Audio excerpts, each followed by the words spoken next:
This is my true story. I spent my life raising my daughter, paying for her education, her wedding, and even her first home. I thought when she had a baby, it would bring us closer. But the day I finally got to meet my grandchild, she looked me in the eye and said, "Don't touch my baby. You are disgusting." My heart broke that moment, but I didn't yell. I didn't argue. I just smiled faintly, went home, and made one phone call that changed everything. Before I tell you what I did next, tell me where you're watching from. And please subscribe so my story can reach more people like me. From the day my daughter was born, I made a promise to myself. She would never go without the things I didn't have growing up. I grew up in a house where money was always short, where "we can't afford it" was the answer to everything. My parents did their best, but I had to work from a young age to help keep food on the table. When I held my baby girl for the first time, tiny and pink in that hospital blanket, I swore I'd give her the life I never had, full of security, opportunity, and love. I worked hard every single day for her future. I took overtime whenever it was available. I gave up hobbies and vacations so I could put more money into her education fund. I didn't buy a new car until the old one had completely fallen apart. Every big decision I made, buying a house in a safe neighborhood, saving instead of spending, investing in a business, had one goal: making sure she had a foundation to build on when she was grown. When she was little, I was there for every school play, every sports game, every parent-teacher meeting. I helped her with homework at the kitchen table. I made sure she always had what she needed, whether it was a new dress for prom or extra tutoring before exams. I pushed her to aim high, not to settle for less than she was capable of. And when she told me she wanted to go to college, I was proud beyond words. I paid every cent of her tuition and living expenses so she could focus completely on her studies without worrying about money. When she graduated, I was the loudest one cheering in the audience. I thought about all the long nights I had worked, all the times I had gone without so she could have more, and I told myself it was all worth it. I wanted her to feel supported in every chapter of her life. Not long after, she met the man who would become her husband. I welcomed him into the family with open arms. I paid for most of the wedding, covering the venue, the catering, and even the honeymoon. I wanted her to start her married life without financial strain. When they were ready to buy their first home, I helped with the down payment. I told myself this was what a father was supposed to do: set his children up for a strong future. So when she called me one afternoon with excitement in her voice and told me she was pregnant, I felt like my heart could burst. I had been waiting for that moment for years.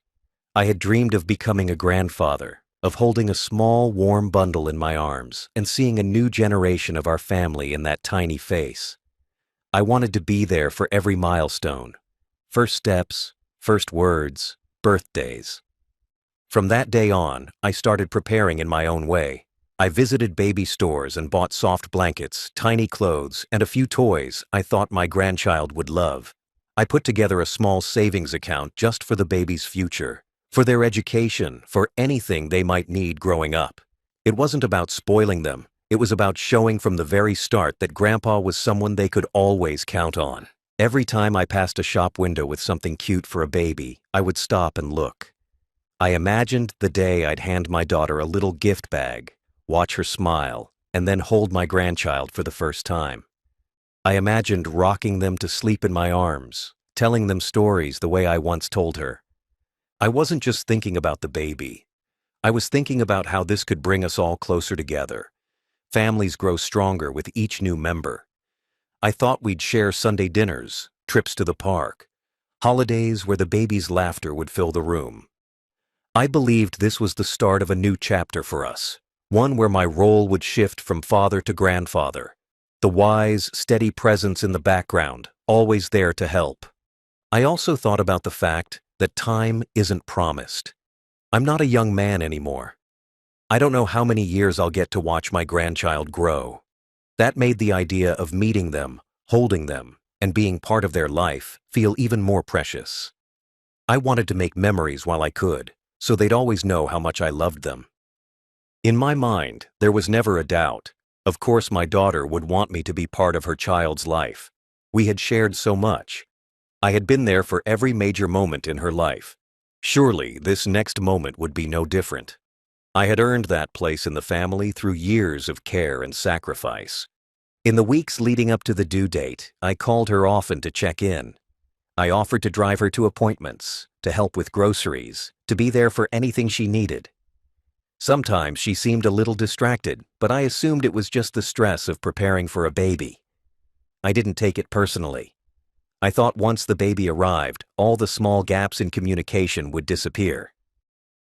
The day she gave birth, I sent flowers to the hospital and a card that said, "I can't wait to meet my grandchild.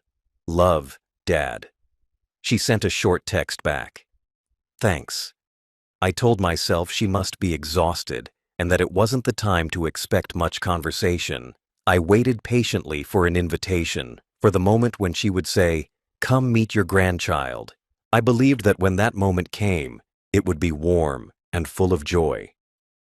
I had no idea that what was waiting for me instead would change everything I thought I knew about my daughter and about my place in her life. The first time I noticed something was off, it was only a week after the baby was born. I called to see how they were doing, expecting to hear a happy, tired voice on the other end. Instead, my daughter answered with a flat tone and said she couldn't talk because the baby's sleeping. I understood. Newborns take a lot of care, and I didn't want to disturb her. I told her I'd call another time. A few days later, I called again in the afternoon. This time, she said she was too busy and would call me back. She didn't. I waited a day, then two, but the call never came. I told myself she must be overwhelmed, adjusting to the new routine. I tried to be patient. Weeks passed, and each time I reached out, there was a new reason why I couldn't visit. "We're still settling in. The baby's fussy today.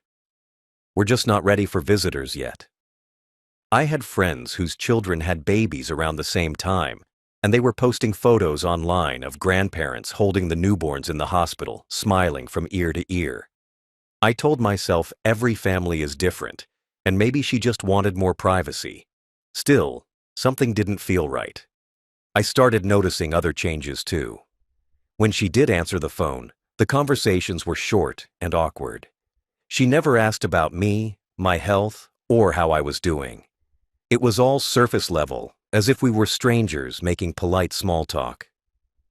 The warmth I remembered between us was missing. I tried to bring it back, talking about memories from when she was little, but she didn't respond much. I thought maybe her husband had something to do with it. He'd always been polite to me, but never close. Sometimes during calls, I could hear him in the background, and it felt like the energy shifted. I didn't want to jump to conclusions, but it was hard to shake the feeling that maybe he didn't want me around much. After about 2 months, I decided I needed to see them in person. I called and offered to bring over some groceries and the baby clothes I'd bought months earlier.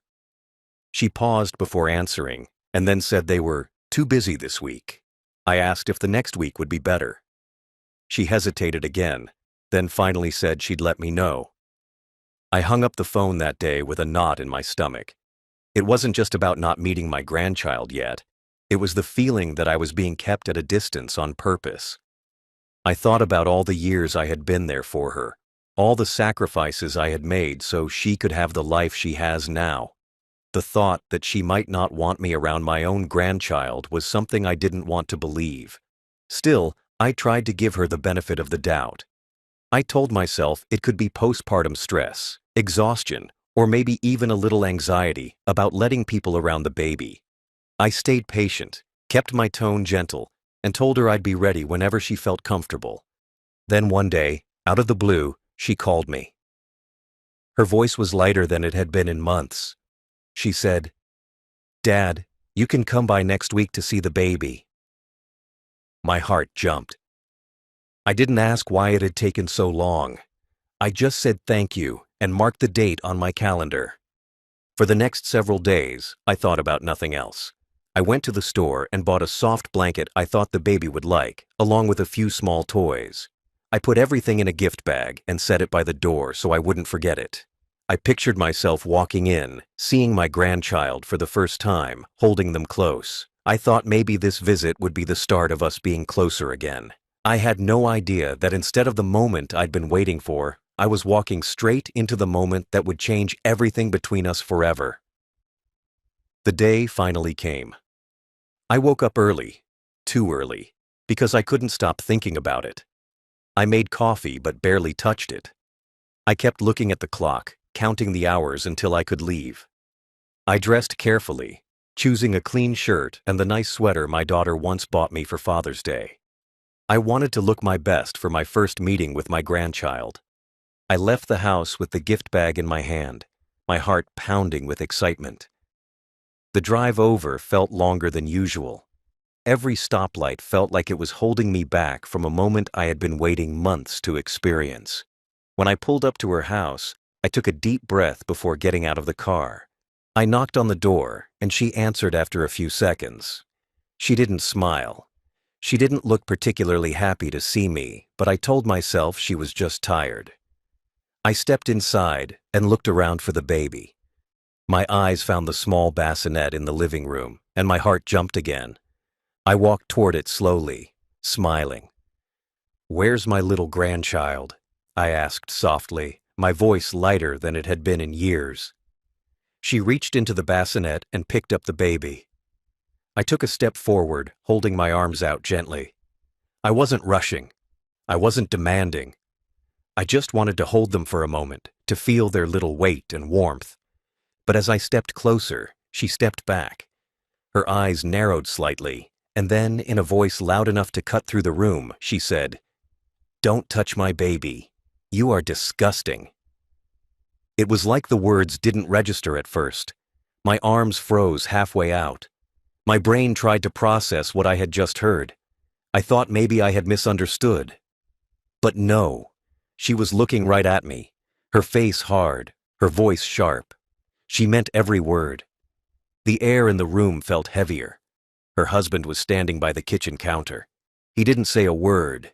He didn't defend me. He didn't even look at me. He just stayed still, letting the words hang there like a judgment I hadn't been prepared to face. I could feel the sting in my chest, not just from the insult, but from the shock of it coming from my own daughter. I had pictured this day so differently. The warmth, the smiles, the shared joy of a new life in the family.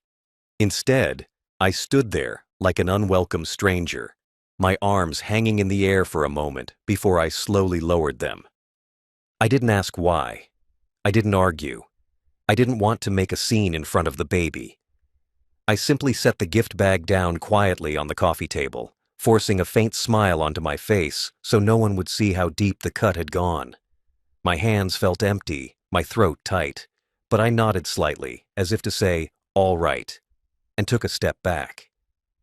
No one stopped me as I turned toward the door. No one asked me to stay for tea, to sit and talk, to try again later. I walked out without a goodbye, the cool air outside hitting my face like a second shock. The drive home felt longer than the drive there. The whole way, her words echoed in my head. "You are disgusting." Each time I replayed them, the tone was sharper, the meaning heavier. This wasn't just keeping me from holding my grandchild. This was her telling me I didn't belong in their life at all. I didn't know it yet, but that moment was the exact point where my love for her stopped being unconditional. When I got into my car, I didn't start the engine right away. I just sat there, staring at the steering wheel, my hands resting in my lap. My arms still felt awkward, like they were stuck in that half-out position I'd held before she stepped back. I could still hear her voice, sharp, cold, and loud enough that even the neighbors could have heard it if their windows were open. "Don't touch my baby. You are disgusting." I had been insulted in my life before.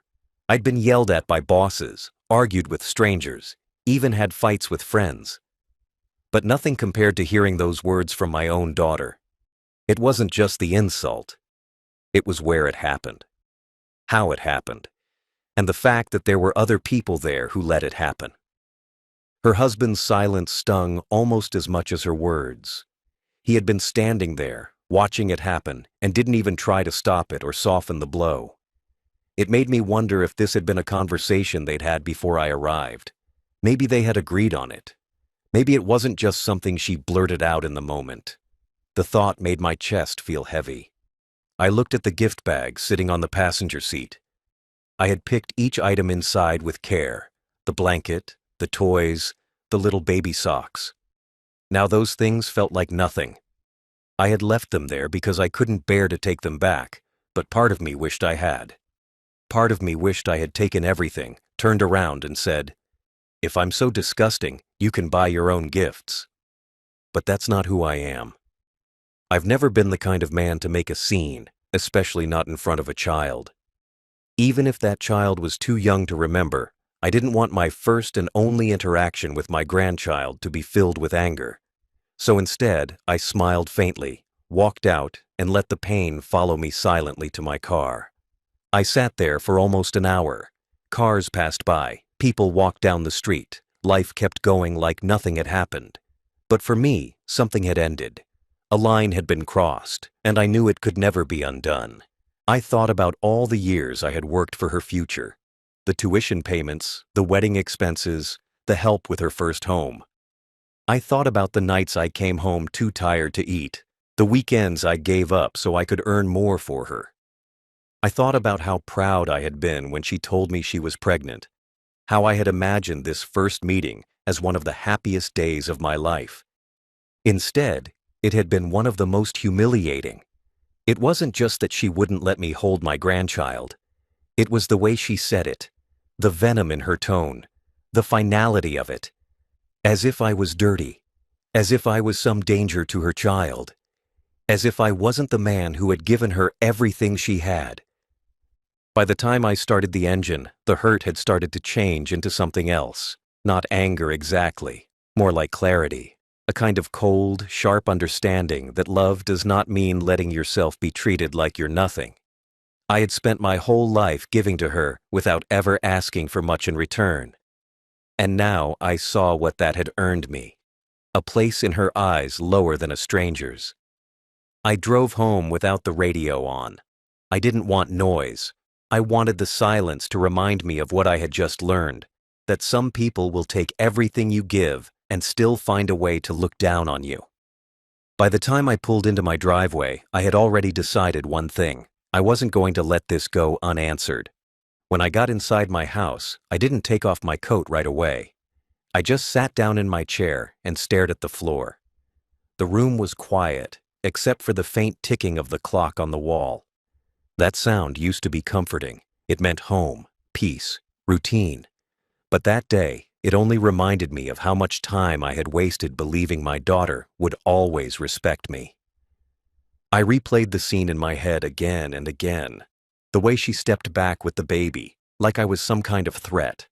The way her voice cut through the room without hesitation. The way her husband just stood there, letting the words sink in without a word of defense. It wasn't just a moment of rudeness. It was something deeper. It was a statement, a message. She wanted me to know exactly where I stood in her life.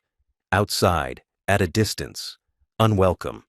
I thought about the decades I had spent providing for her, paying for her schooling so she could graduate debt-free, covering the cost of her wedding so she could have the celebration she wanted, helping her buy her first home so she wouldn't have to struggle.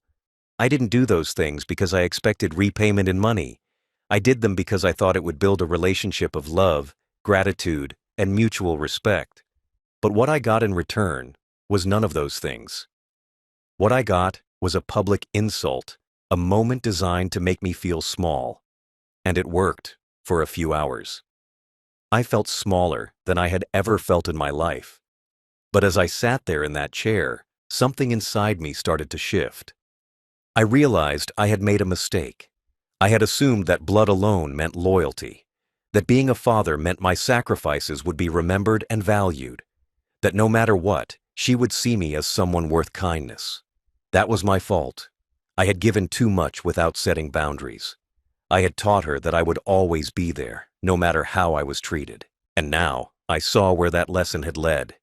She felt safe treating me like nothing because she believed I would never do anything about it. That was when I understood love without respect is worthless. It's just an open door for more pain. I told myself right then, I can't make her respect me, but I can stop giving her the power to humiliate me again. I can stop rewarding her behavior with the benefits of my life's work. That thought led to another, colder one. My will. I had worked for decades to build what I have, my home, my savings, my investments. And in that will, she was set to inherit the majority of it. She had no idea how much. She probably assumed she would one day have everything I own. That assumption gave her a sense of security, the same kind I had taken away from myself by depending on her respect. If she saw me as disgusting, if she thought I was unworthy of holding my own grandchild, then she was unworthy of holding my legacy. I sat there for another hour, thinking it through. I knew it wasn't a decision I could make out of pure anger, but the more I thought about it, the more it felt right. This wasn't revenge for the sake of hurting her. This was about making sure my life's work went to people or causes that would value it, that would respect what it took to build. By the time I stood up, I had made my decision. The next step would be a phone call. Not to her, to my lawyer. That night, after hours of sitting with my thoughts, I picked up the phone and called my lawyer. It was late, but I knew he would see my number and answer. We had worked together for years, and he understood that if I was calling after dark, it was serious. He answered with a calm, steady voice.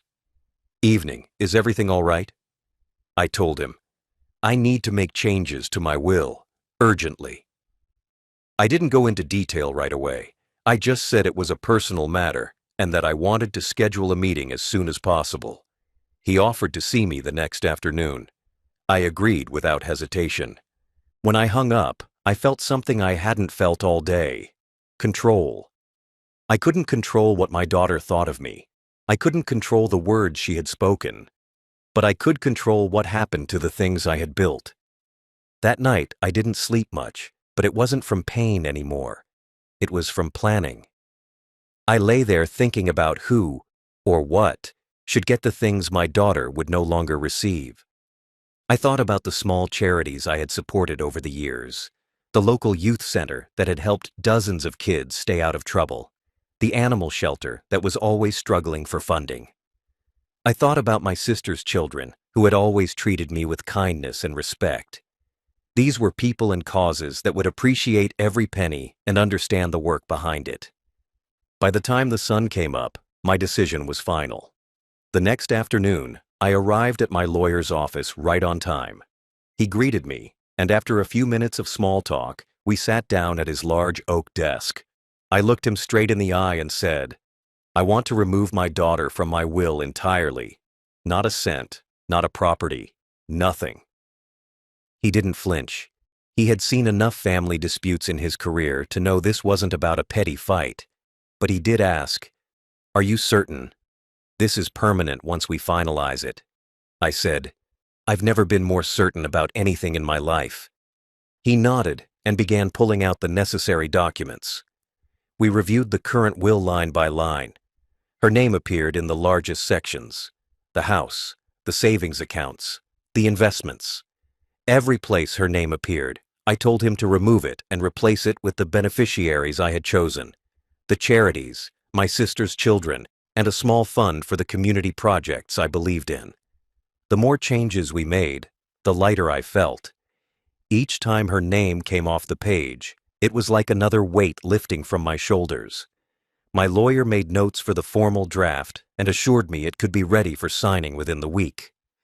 Before I left, he looked at me again and said, "Once this is signed, it's locked in.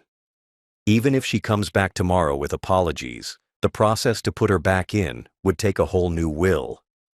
"Are you prepared for that?"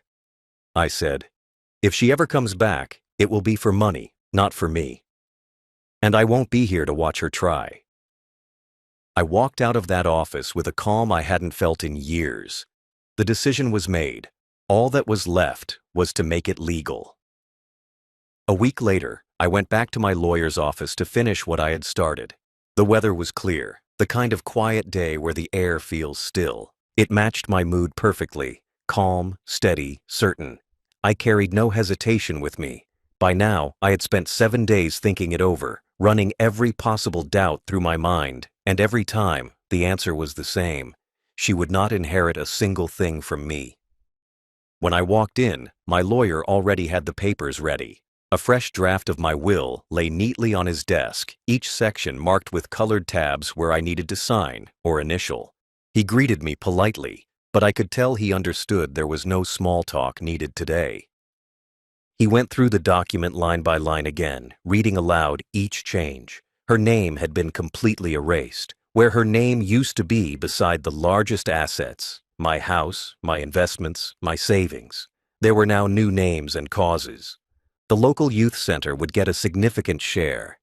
The animal shelter I had supported quietly for years would finally have enough to expand. My sister's children, who had always treated me like more than just the uncle with money, would have a fair portion each. Each time he read a section and I signed it, I felt more in control. This wasn't an act of bitterness. It was a correction. It was me making sure that everything I had worked for went somewhere it would be respected. When we reached the final page, he paused. "Once you sign this last one, it's official. And I've included clauses that make it extremely difficult for anyone to contest this in court. It will stand exactly as written." I picked up the pen and signed without even blinking. The pen glided over the paper smoothly, and when I lifted it, I felt something leave me. The last tie that connected her entitlement to my life's work. He gathered the papers, placed them in a folder, and stamped them with the official seal. The sound of that seal pressing into the paper felt final. He looked at me and said, "It's done." I leaned back in my chair and took a slow breath. "Good," I said. "That's exactly how I want it." Before I left, he gave me certified copies to keep for my own records and told me the original would be stored securely. We shook hands, and he said one last time, "You seem very at peace with this." I told him the truth. Because I am. This isn't revenge. This is me putting my life's work where it belongs. When I stepped outside, the afternoon sun was warm on my face. For the first time since that day in my daughter's living room, I felt light. The decision was made. The change was permanent, and no matter what happened next, she would never again have the power to humiliate me and still benefit from my work. After leaving my lawyer's office, I didn't feel the need to tell my daughter anything. I didn't want a scene, an argument, or a stream of excuses. I didn't want to give her the satisfaction of thinking this was a decision she could talk me out of. She had already shown me what she thought of me, and now I was showing her what I thought of that. So I went silent. I stopped calling. No more check-in messages. No more offers to visit. If she wanted contact, she would have to be the one to reach out. I didn't block her number, but I kept my phone on silent when I saw her name pop up. If she sent a text, I replied with short, polite answers, nothing more than what was necessary. If she asked a question, I gave a simple yes or no. No warmth, no conversation. I also stopped sending her small financial help. In the past, if she hinted at being short on money, I'd quietly cover a bill or send a little extra for the baby. That stopped completely. I wasn't going to fund someone who saw me as disgusting and unworthy of even holding my grandchild. I knew it wouldn't take her long to notice the change. The first few weeks, she barely seemed to care. Or at least, she pretended not to. If she did reach out, it was surface level. "Hope you're doing okay," or "The baby's fine." But eventually, her tone started to shift. She began asking if I could help with certain expenses, small at first, then bigger. I gave her the same answer every time. "I'm not able to." Nothing more, nothing less. I didn't explain. I didn't remind her of what she had said that day. I didn't give her a chance to twist the story or paint herself as the victim. I wanted her to sit with the confusion, to wonder why the father who had always been there for her suddenly wasn't. The truth was, I didn't owe her any explanation. She had made her choice that day in the living room when she stepped back with her baby and called me disgusting. That moment had been her statement. My silence now was mine. Months passed like this. I filled my days with other things, friends, community work, hobbies I had put aside for years. I kept myself busy and happy without her presence, and the more time passed, the less I missed the version of her I had thought still existed. Then one afternoon, she called with a tone I hadn't heard in years: urgency. She said she needed to talk about future planning and the will. She had assumed she was still the main beneficiary, still in line to receive everything. She didn't know that had changed months ago. I kept my voice calm. "We'll talk about that when the time comes," I said, and ended the call. I could tell she didn't like that answer, but I wasn't going to hand her the truth just yet. Some things are more powerful when they're discovered, not announced. It happened almost exactly 6 months after I had changed my will. I was sitting on my porch, drinking tea and reading the paper, when my phone lit up with her name. I didn't answer. I had learned that her calls usually came when she wanted something, not because she truly cared how I was. Moments later, a message came through. "We need to talk. Call me ASAP." I ignored it. An hour later, the phone rang again. This time I picked up, mostly out of curiosity. The moment I said hello, she launched into it without so much as a greeting. Her voice was sharp, panicked, and higher than usual. "Dad, why is Uncle Robert telling people you changed your will?" she demanded. There it was. Someone else had finally told her. Robert was my younger brother and one of the few people I trusted enough to know about the change. Apparently, word had slipped during a family gathering she hadn't attended. I could picture the moment, her face turning pale, the way her voice must have cracked as she asked him to repeat it.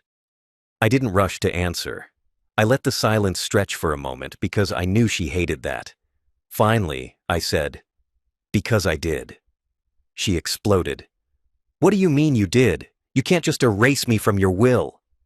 "I can," I replied, my voice steady. "And I did." There was a pause, and then her tone shifted, part anger, part desperation. "Why? What did I do that was so bad you'd cut your own daughter out?" I almost laughed at the question, not because it was funny, but because the answer was so obvious. "Do you really not remember?" I asked. She hesitated, then said, "No, I don't." I took a deep breath. "The day you told me not to touch my grandchild. The day you looked at me, your own father, and called me disgusting. That's the day." She tried to backpedal. "Dad, I didn't mean it like that." "Yes, you did," I cut in. "You meant every word, and now I mean mine." She went quiet again, but I could hear her breathing, quick, uneven. Then she tried a different tactic. "Okay, maybe I overreacted that day, but you can't take away my inheritance over one mistake. That's not fair." "It's not a mistake when it shows me who you really are," I said. "You didn't want me touching your baby. Now you won't touch my legacy." The silence on the other end told me the weight of those words had landed. She finally said, "You can't do this to me." "I already have," I replied, and then I hung up. I sat there for a long time afterward, feeling something I hadn't felt in years: peace. She had taken enough from me already. This time, I was the one who had taken something back. After that call, she didn't contact me for weeks. The silence was almost strange at first, like walking into a room where a clock had been ticking your whole life, and suddenly it's gone. No more late-night calls asking for a little help until next month. No more guilt-laced messages about how family should be there for each other, by which she meant me being there for her, not the other way around. For the first time in years, my phone stayed quiet, and my mind stayed still. I decided I wasn't going to waste what time I had left replaying her words or wondering why she'd turned into someone I barely recognized. Instead, I made a choice. I was going to live for myself. I had spent decades living for other people, First for my parents, then for my wife and daughter, and even after retirement, for anyone who needed something I could give. But I had reached a point where giving had turned into bleeding, and she had been the one holding the knife without even realizing it. So I started small. I took my mornings back. I began waking up early, making coffee just the way I liked it, and sitting on the porch to watch the sun climb over the horizon. No one rushing me, no one criticizing my habits. Some days I'd just sit in silence. Other days I'd read or listen to old records.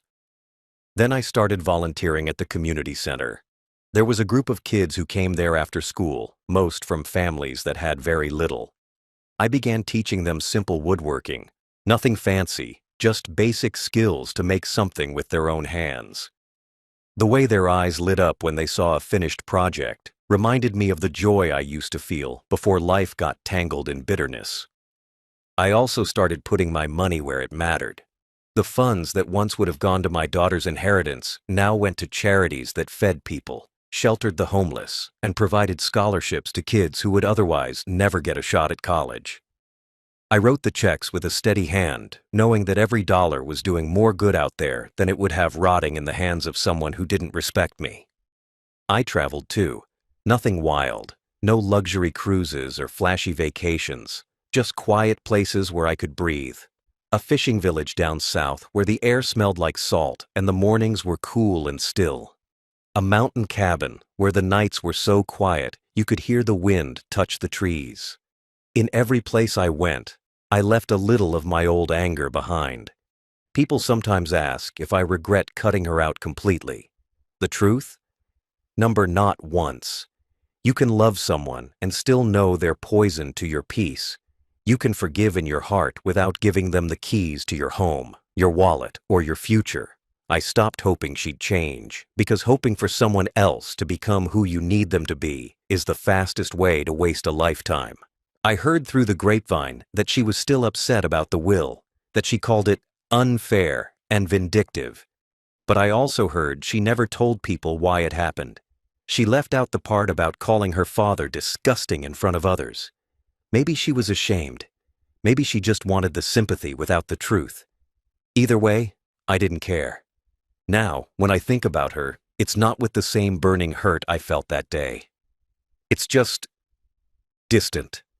Like a house you moved out of long ago. You remember the walls, the rooms, but you wouldn't want to live there again. I spend my days how I choose, with people who actually value my presence. When I walk into the community center, kids run up to greet me. When I sit at the cafe, the staff knows my order and greets me like family. My life is smaller now in some ways, but it's fuller where it matters. She took away the joy of my first moments as a grandfather, but she didn't take away my ability to be a grandfather figure to others. She tried to shrink my worth to a single insult, but I expanded it into a life that no one can take from me. My final thought on the matter is simple. Respect isn't automatic. It's not given because of blood or family titles. It's earned through how you treat people. And the day she looked me in the eye and called me disgusting, she gave up any claim to my legacy. I've never looked back.